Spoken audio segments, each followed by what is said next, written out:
Salut les amis, bienvenue sur la chaîne STS Trading Ishimoku Kinko, j'espère que vous allez bien. On va faire une petite passe sur l'euro USD, donc une vidéo dédiée à l'euro USD ce jour.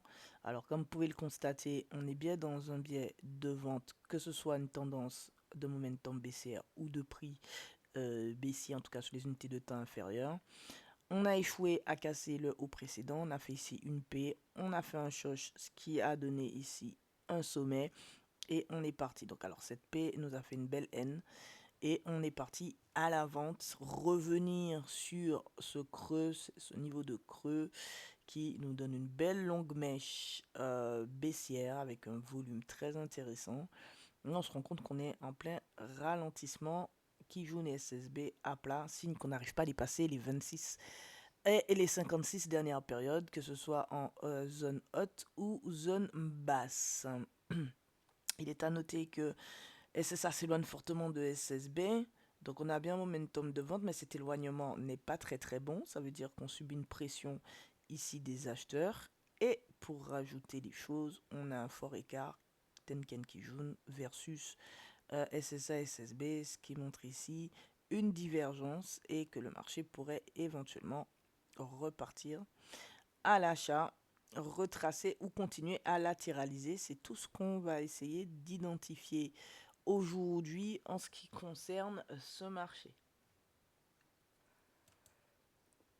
Alors, je regarde un petit peu mes petits, ça fait longtemps que j'ai pas regardé mes petits dessins. Ok, donc ça c'est par rapport à quoi? Ok, donc ça c'est par rapport à cette ancienne onde V qui a donné une estimation de type NT, du moins on a frôlé la NT.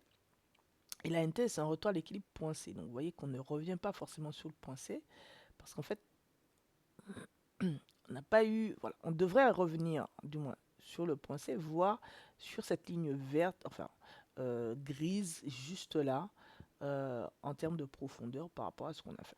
En tout cas, le marché, ici, bon, c'est pas beau. Bah, c'est comme ça. On pourrait encore reprendre de l'achat. On est toujours dans un scénario acheteur parce qu'on n'a pas cassé le point C et parce qu'il nous reste du temps jusqu'au 22 octobre, 7 heures du matin.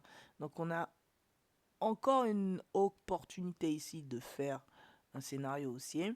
On voit bien que par rapport au précédent, on est plutôt en train de latéraliser entre ce niveau, regardez le trait pointillé blanc, ici et là, on a effectivement des bornes d'un range. J'ai envie de te dire, là, tu mets volume profile et tu as le high, tu as le low, tu as tout. Alors, on va juste jeter un petit coup d'œil par curiosité. Voilà. Donc là où le marché s'est le plus échangé, c'est cette zone. Mais ce n'est pas que cette zone, c'est aussi ici, c'est aussi là. Et c'est éventuellement là qu'on est bloqué, puisqu'il y a eu pas mal d'échanges précédemment. Et on pourrait revenir chercher le VA low de ce volume profile qui est sur cette ligne verte, puisque ici, un peu au-dessus, puisque ici on a pas mal de volume aussi échangé. Donc le prix pourrait avoir une réaction ici avant de donner une certaine directionnalité. J'enlève ça. Hop.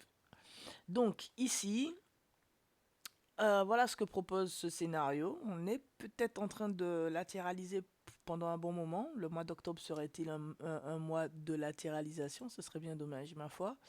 Et puis, rappelez-vous, cette petite baisse, on va descendre en 40 minutes pour bien l'observer. Cette onde V qui accompagnait le mouvement à la baisse et qui nous avait donné une estimation E. Ben, finalement, on est venu la faire pleinement, dans la nuit en plus et dans un temps donné, puisque ce scénario prend fin le lundi 7 octobre à 1h du matin. Mais dès dimanche 23h, quand les marchés vont réouvrir, il faudra porter une attention particulière à ça. Ça veut dire qu'on va rentrer réellement dans une, comment dirais-je, dans un sentiment haussier. Et on voit que le momentum se prépare à ça, hein. Regardez SSB, regardez le Kumo, il est complètement plat. SSB est limite en train de s'aligner avec la Kijun. Et bon, on a la Kijun qui est toujours orientée à la baisse, donc c'est pas encore joué. Une Kijun orientée à la baisse, c'est pas encore du tout joué. Mais bon, on va regarder un petit peu ce que le marché va proposer. Il faudrait que la Kijun se redresse, casse le dernier pic précédent, son dernier plat, pour donner une directionnalité, une volate, et que le prix suive cette orientation. Ensuite, Kijun va se mettre à plat. Donc, soit on va corriger, soit on va latéraliser, et ce sera le moment, le temps où il faudra réfléchir à prendre une position à l'achat. Donc, on n'est pas du tout dans cette configuration-là avec Kijun, hein, pas du tout. Alors, ma Kijun, elle est jaune, et ce que je vous raconte, vous allez le voir ici. Par exemple, là, la Kijun est souriante à la baisse, et il n'y a pas de divergence avec le prix. Le prix suit. Ensuite, elle se met à plat, et c'est l'occasion, donc le prix va retracer ou corriger, ce sera l'occasion qu'il le fasse, pour ensuite une nouvelle directionnalité de Kijun, prendre un trade. Donc là, ça a échoué, donc on peut filtrer avec les chikou, hein, pour vous aider à bien prendre la bonne décision. Ici, alors c'est pas tout, ouais. Donc là, encore bête et méchant, franchement, bête et méchant. Et voilà, Kijun souriante à la baisse, le prix ici diverge, il fait un creux. Donc on ne peut pas prendre ça en considération. Ici, Kijun souriante à la hausse, pas de divergence de prix, très bien. Il se met à plat pour nous donner une zone de prise de décision pour acheter. Le prix retrace très bien. Et au moment où il se redresse, le prix diverge, donc on ne peut pas prendre un trade ici. D'accord? Bête et méchant. Ici, Kijun s'oriente à la baisse. Pas de divergence, le prix suit. Il se met à plat, le prix retrace ou latéralise. Très bien. Il reprend une directionnalité, le prix suit. Les chikou filtrent, on prend un trade. Juste, ce que je vous dis là, ça fait partie du setup Sanyaku. Voilà, je vous laisse réfléchir sur ça. Parce que Tenken ne sert pas à rien. D'accord? Tenken ne sert pas à rien. Ok? Donc, sinon, ce serait trop facile. Mais en réalité, il y a tellement de choses qui peuvent aider à filtrer et prendre une décision en Ishimoku que c'est à vous de jouer en fait. C'est à vous de choisir ce qui vous parle le mieux. Donc ici, on n'est pas du tout, prêt à prendre un trade. Donc si on suit cette logique, il faut une orientation de Kijun avec le prix qui suit, une Kijun à plat, temps de prise de décision, le marché retrace, une Kijun qui s'oriente, le marché poursuit, on filtre avec les chikou, on prend le trade. Ok. Donc là, j'ai envie de vous dire, vu comment on n'est pas prêt, ce sera peut-être pour la semaine prochaine. Peut-être simplement on est en train de ralentir pour ensuite descendre. Donc on va regarder un petit peu les scénarios qui se cachent ici. Alors, déjà on va checker un petit peu une notion de temporalité. Ok, donc c'est des projections, hein, c'est des projections de temps. Sauf que là, je vais pas toucher. Sauf que là, ça nous permet de voir si on fait des creux ou des sommets par rapport à l'impulsion précédente. C'est-à-dire, on est à la recherche d'un point C. Donc ici, on était censé faire un creux. On a effectivement fait un creux, mais sans importance, puisqu'il n'y a pas eu de préparation de renversement de momentum. Et regardez, quand je vous dis que la semaine prochaine peut être décisive, regardez lundi matin très tôt, on pourrait faire un creux. Ce ne serait pas déconnant, puisqu'on voit déjà que le Kumo commence à ralentir. Et faire un creux, ce serait essayer de se projeter pour un sommet autour du 8 octobre, 7 h du matin. Donc ça, c'est des projections assez larges que j'aime bien, parce que à l'issue, je vais venir compléter avec le suivi du mouvement. D'accord? Donc on va aller en 7 minutes, regarder un petit peu ce qu'on a là sous les yeux. Voilà, et en 7 minutes, c'est cette onde V. Rappelez-vous, on n'arrêtait pas de faire des bosses de vente. Et donc c'était assez simple, puisque la structure, elle est très lisible.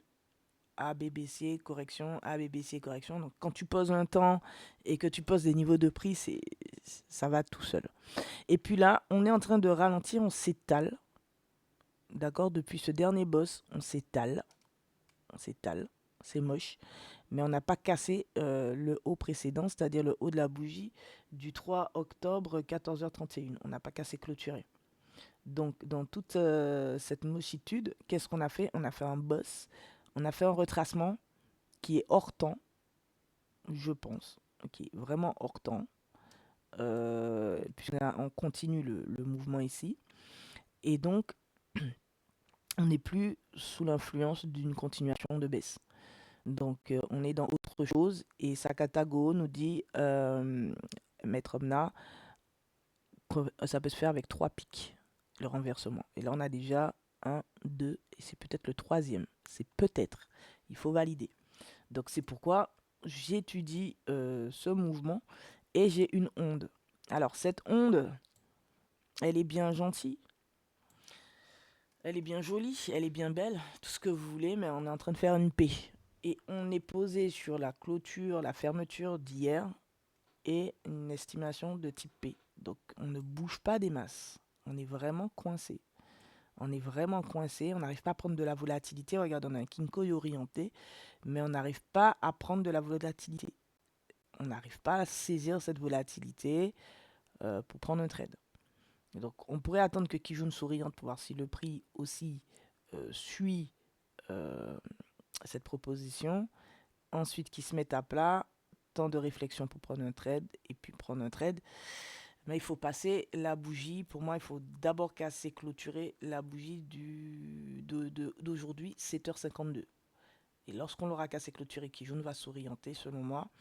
Et à ce moment-là, on attendra le plat Kijun pour venir prendre un trade et entrer sur ce marché, venir chercher des estimations. Alors, peut-être pas beaucoup de choses. Déjà, la NT, à venir chercher, ce serait déjà une belle estimation. Il nous reste encore, on est toujours dans le temps de formation d'un creux.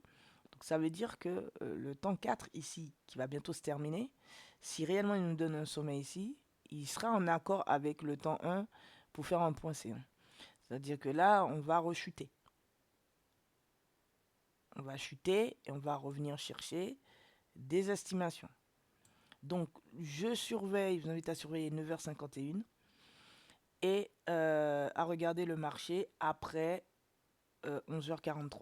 Donc, si à 9h51, on a un Kinkoyo qui s'inverse, on pourrait venir descendre, corriger. Sachant que pour moi, on peut corriger jusqu'à cette limite ici, c'est-à-dire jusqu'au 1,101,50.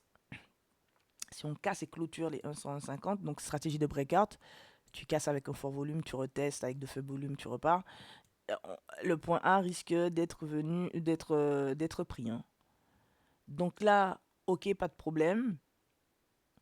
Si à 9h51 le marché cède, le temps 4 est fait pour faire un sommet, le temps 1 n'est pas fini de creux, on pourrait chuter. Et si on chute, on pourrait évaluer la situation. Donc, on va regarder, on va chercher à évaluer cette situation.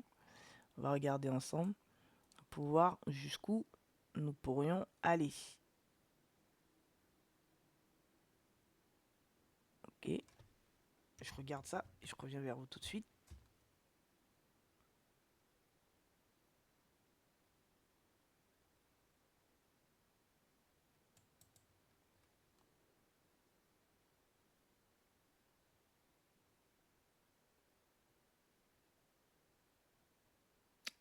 Ok, donc ici, si on a dit 9h51, donc je vais marquer, j'aurais dû le marquer. Voilà, c'est ici. Et ça, c'est pour faire un sommet. C'est le temps 4, c'est pour faire un sommet. Donc si ici, réellement, ça se joue, on pourrait revenir chercher les 1 tiers. On a laissé de la liquidité sous les 1 tiers. Et pourquoi pas venir chercher le demi-prix. Donc vous voyez bien qu'on n'était plus du tout sous des scénarios aussi en faveur de l'achat, puisqu'on avait cassé les lignes de vitesse de correction, mais on ne les avait pas cassées avec de l'intention acheteuse. Les volumes acheteurs ne suivaient pas. Donc revenir prendre la liquidité ici, ce serait pas déconnant. En termes de, j'ai envie de dire, c'est le bas de la session asiatique qui n'est pas loin. Et pourquoi pas revenir chercher un demi-prix aussi et là voir de quoi l'on retourne. Donc je reste sur ce scénario ici de retracement. Je sais que j'ai une limite ici. Si je casse ma Kijun, normalement, elle doit s'orienter. Rappelez-vous ce que je vous ai dit. Le prix ne diverge pas. La Kijun s'oriente. Ensuite, elle se met à plat. Ce sera le temps de réflexion pour prendre un trade. Et ce sera à vous d'appliquer le setup qui va bien. Et que ça faisait partie aussi du setup Sanyaku. Donc là, on va patienter. Je vais patienter, 9h51, je vais voir ce que le marché décide de faire, s'il me casse ça ou pas, et prendre une décision à l'issue. Je reste sur ce type de scénario, je vous invite aussi à rester sur ce type de scénario. Ensuite, on verra réellement ce que va donner le marché. Là, c'est trop tôt pour faire des prévisions, de dire des choses. Il ne faut pas oublier qu'on est toujours dans un biais de vente. Quoi qu'il advienne, on est toujours vendeur, même si on subit une pression acheteuse. Donc ça veut dire qu'on pourrait subir la pression acheteuse peut-être cet après-midi. Hein. On a une annonce économique ici, comme d'habitude, avec les Américains à 14h30. On en a deux sur les dents, donc on verra si normalement, si ça influence le marché ou pas. Donc voilà, on est vendeur avec un flux qui tend à vouloir aller à l'achat. Maintenant, à quel moment va-t-il aller à l'achat? Je vous propose de patienter. Le temps 4 va bientôt se terminer. Et ensuite, on a le temps 1 qui, lui, va nous donner un creux aux alentours de 11h43. Donc entre 10h54 et 11h43, voir ce que le marché va nous préparer. Ce serait pas déconnant. Voilà, petite zone de creux là, temporelle.